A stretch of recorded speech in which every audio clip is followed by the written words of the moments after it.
Господине Пенов, вие како министар за локална самоуправа, претпоставувам дека имате увид во тоа што се случува во градовите, не само во Скопје, него во останатите општини. Имаше најави дека наједнаш ќе процветаат. Како тече реформата на градовите? Како градоначалници се однесуваат? Има ли големи инвестиции, капитални инвестиции? Па годинава, за жал нема. Годинава за старт на интервјуто не е добро да годинава е најниско нивото на инвестирање, затоа има и објективни причини. Енергетската криза, која доаѓа после ковидот, кој многу ги наруши економските текови, но енергијата на општините, ние направивме анализа преку UNDP, како се одвиваат состојбите, иако и преку Министерство за финансии ние ги следиме тековите што се случуваат, но забележителна е една појава која треба да се анализира, например, дека заради енергетската криза, трошоците на општините, во тотал говориме за сите, за енергија во првите 9 месеци од 22 се зголемиле за 1 милиарда денари плюс, повеќе од што општините плаќале во 21. Тоа е, ќе се сложиме сите, големо зголемување на трошоците и резервите, односно начинот како тоа да го исплатат, иако добиваат средства од комунална такса, општините ги намалиле капиталните инвестиции најдрастично. Платите сегде има некој минимален пораст, договорните услуги има минимален пораст, но инвестициите се намалени не за 1 милиарда колку што е трошокот, зголемениот трошок, туку се намалени за 1 милиарда и 900, скоро дупло. Што е еден неповолен и неоправдан ефект. Зошто е тоа така? Затоа што некои други трошоци се зголемиле, нели ви кажувам, плати, договорни услуги кои се пак плати тие договорци. И сега буџетите како им стојат? Буџетите се речиси на ниво од 22 со овие структурални промени, но уште позагрижувачко е што покрај тоа што ги намалиле капиталните инвестиции за 1 милиарда и 900, каде што најголем пат имаме во Скопје, зголемени се и долговите на општините за додатни 800 милиони денари. Значи, и тоа што го намалиле, уште долговите, значи не ја платиле енергијата или некои други, што говори за катастрофално лоша 2022 година. При тоа, тие ги намалиле, ги зголемиле долговите за 800.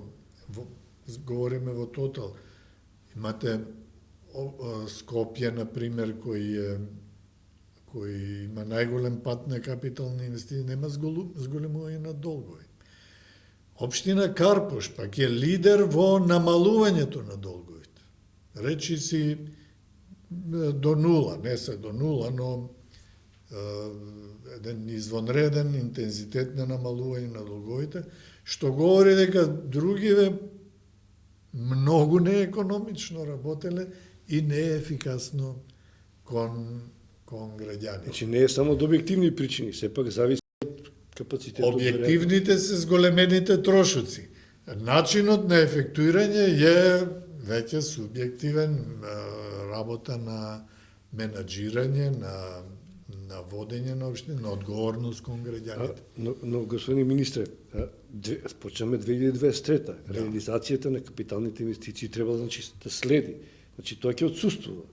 Веројатно добар дел. Сега говориме 22-та, 23-та ќе следиме како ќе се одвива.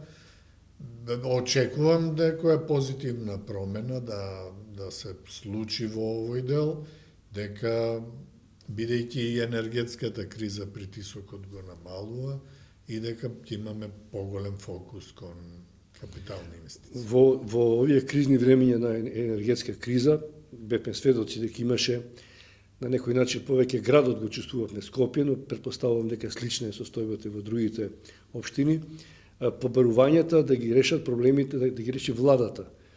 Иако станува збор за еден процес кој што трае долго на осамостојување на локалната самоуправа. Значи, Зошто е тоа така? Децентрализацијата, оваа сегашнава, функционира од 2005.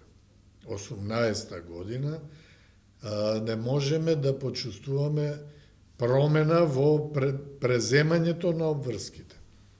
Значи, децентрализацијата се доживува, дајте ни повеќе пари од ДДВ, од други приходи, што се случува со една бавна динамика, но се случува. Учеството на општините во ДДВ-то од 3%, сега е веќе 5%, оваа година ќе биде 5,5%, по 0,5% за да стигне до 6,5% до 25-та, учеството во придонесот и така натаму. Но идејата на децентрализацијата, особено финансиската беше, кога стартуваа општините, нивните буџети беа 70% државни дотации за образование, за пожарни, за градинки, за култура, што се доаѓа. 30% од собствените извори, кои тогаш општините не беа во формирање, но се уште не искусни во таа финансиска децентрализација, со тоа што најиздашниот извор кој е пренесен во општините е данокот на имот и тоа проекцијата е тој да сопствените приходи, најмногу преку данокот на имот, во општинските буџети да пораснат на 70%. Од 30 на 70? Да, а државните да паднат не во значи апсолутниот обем ќе си оди, но овие се зголемуваат, учеството на државата да се сведе на 30%. Еве 18 година соодносите не се променети и тука воочуваме, например, комуналиите се исти. Оние што ги плаќаат кога земате градежна дозвола. Таа не е социјална категорија. Значи, за да се изградат, еве, околу нас овие големи објекти, тоа е бизнис високо профитабилен. На нив може да им се качат комуналиите дупло, тродупло. Бидејќи и реално со парите што ги плаќаат, да не споменувам објекти, но во централно градско подрачје да изградите 20 катница, 30 катница, целата инфраструктура треба да се промени. А зошто не ги зголемуваат? Од популизам или некои други интереси. Тие се фиксни. Сега се говори за корупцијата многу отворено, значи може да има и тоа. Тешко е да човек обвинува, но е извор. Не постачуваме тој и тој, но може да биде основа за тоа. Второ, го споменав, најиздашниот приход, данокот на имот. Значи, во светските економии, значи, третина од приходи, не говорам за општините, вкупно во една држава, 1/3 приходи се лични доходи, 1/3 се профити, 1/3 е рента од имот, од земја, од станови,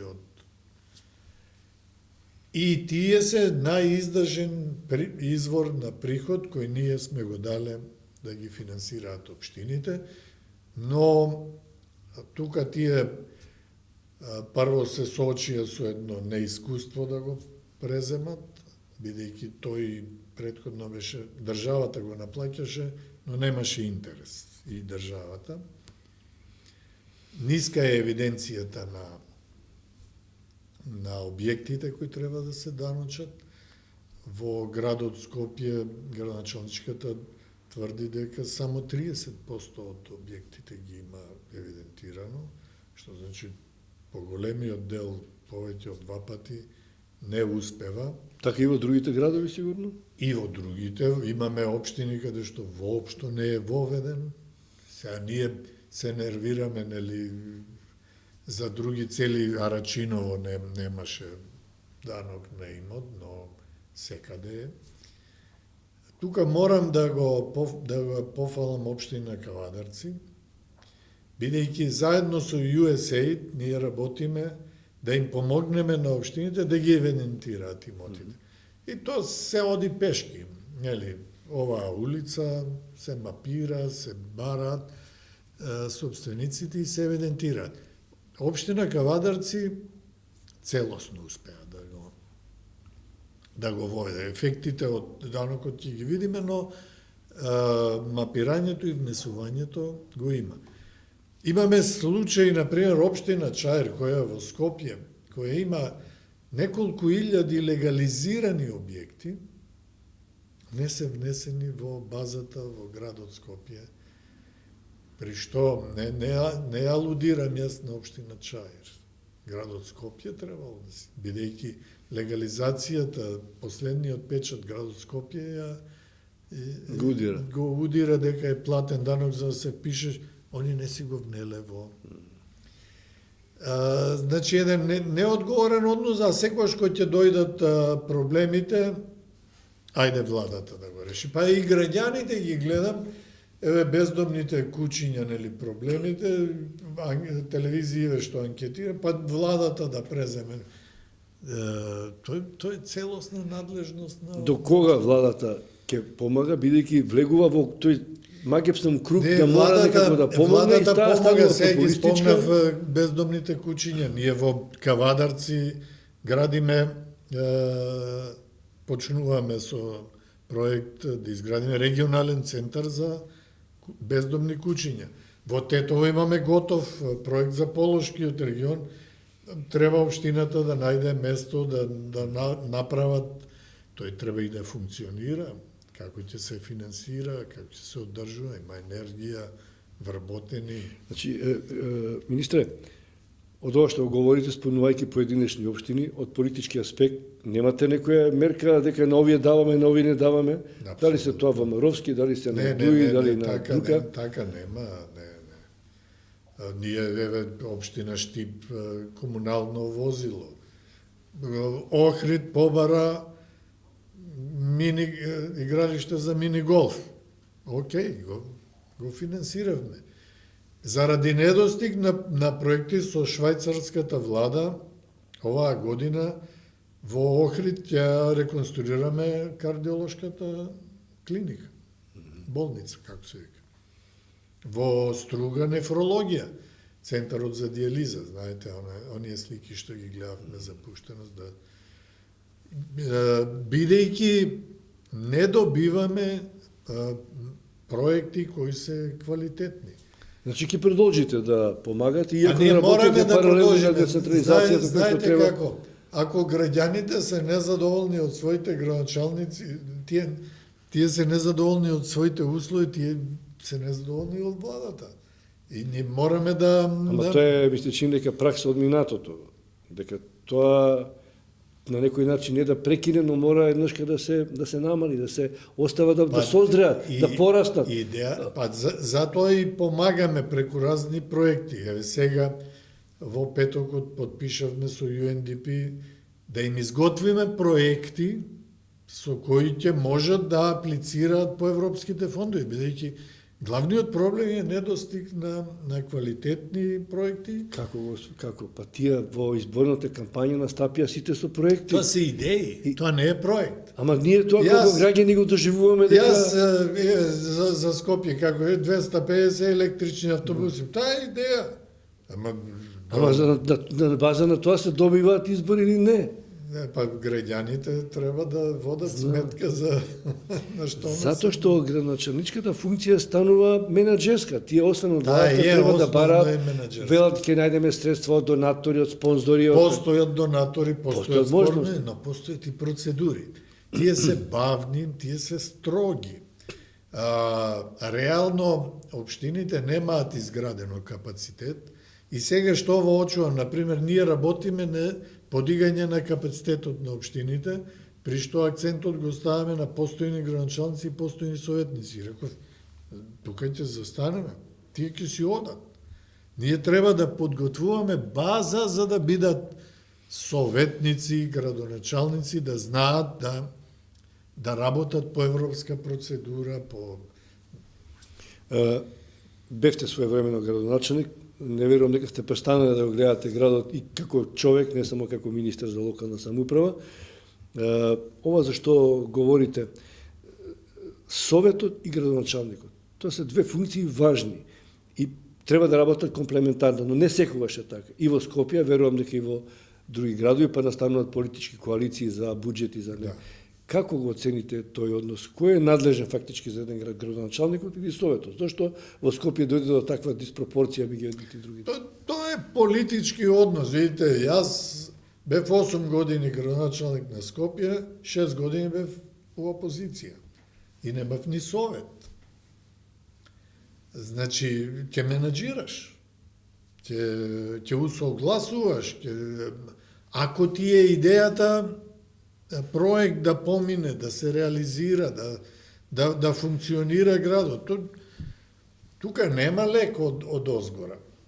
Јас се обидов, ако конкретно за Скопје разговарав и со градоначалничката и со господин Славевски, не за да бидам медијација, не можам да бидам медијација, но да укажам дека то мора да функционира. Не мора да се сложуваат.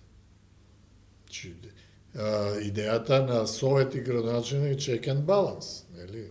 Некој да прави контрола, да дава некои насоки ако има забегувен. За жал, ние као и со парламентот, значи тој инструмент го користиме, ќе те блокирам.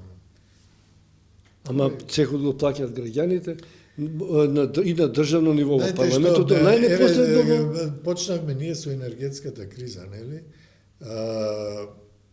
Заради таа криза, која воочи Европската Унија, и ни одобрија 100 милиони евра, но заем, за да ја премостиме. Во која да добијат општините дотации за струјата. Општините, еве, трошокот го рековме, 5-16 милиона евра е екстра. Сите да им ги покриевме, ќе останеше за стопанството. Значи, ние ќе можевме 5-60 милиона или повеќе на бизнисот да му дадеме, да му помогнеме да биде конкурентен.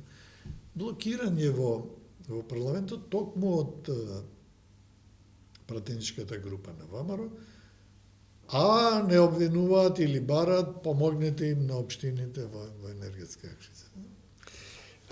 Ама перманентно некако имаше еден период кога беше премиер Заев, ми се чини некои долгови на општини. Се покрија, на половината од долговите со една акција претходната влада ги намали. Повторно се генерираат долгови? Повторно се генерираат, тие се на ниво од 4 милиарди и 300 милиони денари, не евра. Иако изгледа малку, но тоа се неплатени обврски, кои они со буџетите, рековме, во кризава ги изголемија за уште 800 милиони.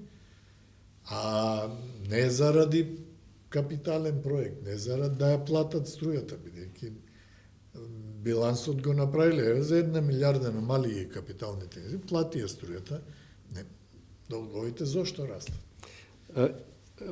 Институтот преземање на ингеренциите на градот. Тоа е непопуларно. Тоа е најнепосакуваниот и... Кога се применува? Во кои ситуации? Сте били во такво искушение? Во услови на нефункционирање. Има случаи, владите одземале во некое училиште, не знам, или градинки во некоја општина, партиски некои не знам какви, владата времено одзема ингеренции за да ја санира состојбата. Сега, ако ме прашувате за ова што се обидовме во Скопје, идејата е, значи, во Скопје владата стои зад проектот пречистителна станица и обезбедила 130 милиони евра, од кои 72 милиони грант, неповратни, и 60 кредит за кои треба Скопски водовод или градот да го враќа, но гарантија владата. Ако не враќа, ќе врати владата. За бас рапид системот 75 милиони. Гарантија владата. Мостот на Љубљанска кај Сити Мол се финансира со средства кои владата преку ТАВ програмата за неизградбата на Штипскиот аеродром, се сеќавате, тие пари што требаше да се потрошат као концесија од ТАВ, да ги дадат на општините, се финансира тој проект. Универзалната сала со одлука на претходна влада и со префрлени средства треба да се реконструира со владини пари градот да го направи. И тие проекти стојат и ние се вклучивме да видиме зошто стојат и каде можеме да помогнеме. Се појавија некои објективни, да речеме мостот на Љубљанска стои заради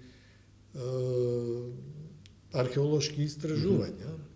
Со министерката бевме и веќе таа работа да се одвива побрзо, да нема застој.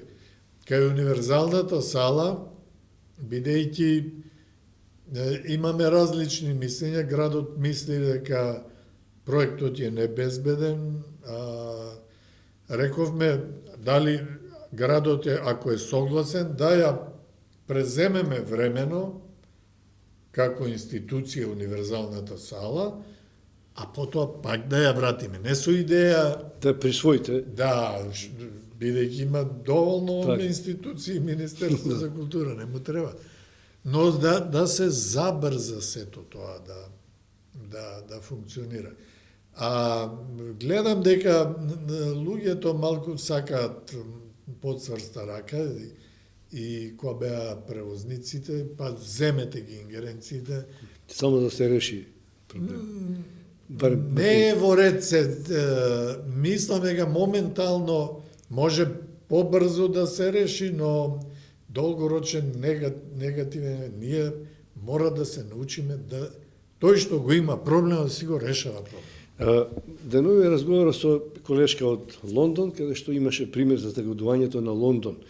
И кажа дека е доста загаден, таму сега се носи еден закон, дека сите имаат право на чист воздух, и ќе приминат мерки. Една од мерките беше дека ќе се плаќа 12 фунти за да влезе во централното градско подрачје на Лондон. И ние во Скопје имаме право на чист воздух, но со години не го добиваме и не сме биле веројатно единствените од најзагаден град во светот, како што мислиме, имало и други во Европа. Лондон бил многу позагаден од Скопје. И да. Ама многу. Да, но и тие не горат на дрва. Значи во Лондон не верувам дека горат како кај нас. Нема. Лондон. Како да го решиме тоа? Имаше многу идеи од владини проекти, градски проекти, од многу аспекти, но постои и на навистина начин да се. Постои, тој е долгорочен. Значи не е едноставен. Јас сум бил во Питсбург кога се збратимувавме. Питсбург е првиот железарски град кога доселениците доаѓаат, но кога 70-тите години решиле да го очистат градот, во Питсбург 117 железарници, топилници се затворени. Стотици илјади луѓе без работа, но со еден проект да се промени. Денес тоа е универзитетски град, клинички центар, и така натаму, но најголемиот загадувач тие го отстраниле. Сега ние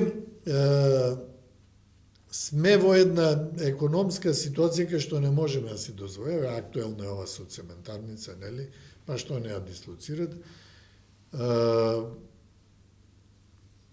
Но ние имаме мерки кои треба да бараме да се почитуваат. Оваа инспекција, ако е така, нели се имаме мислење од едни и од други дека не е така, то треба редовно да се следи. Ако Скопска железарница загадува, то треба почесто на терен да се биде.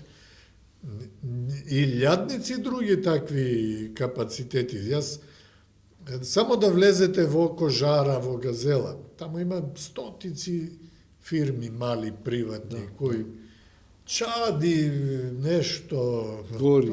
Па и по населбите исто. Тоа е вториот аспект, па домашното грејење. Зошто улицата ти смрди? Некој грее лакирани Гуми, разно. Тоа треба полека.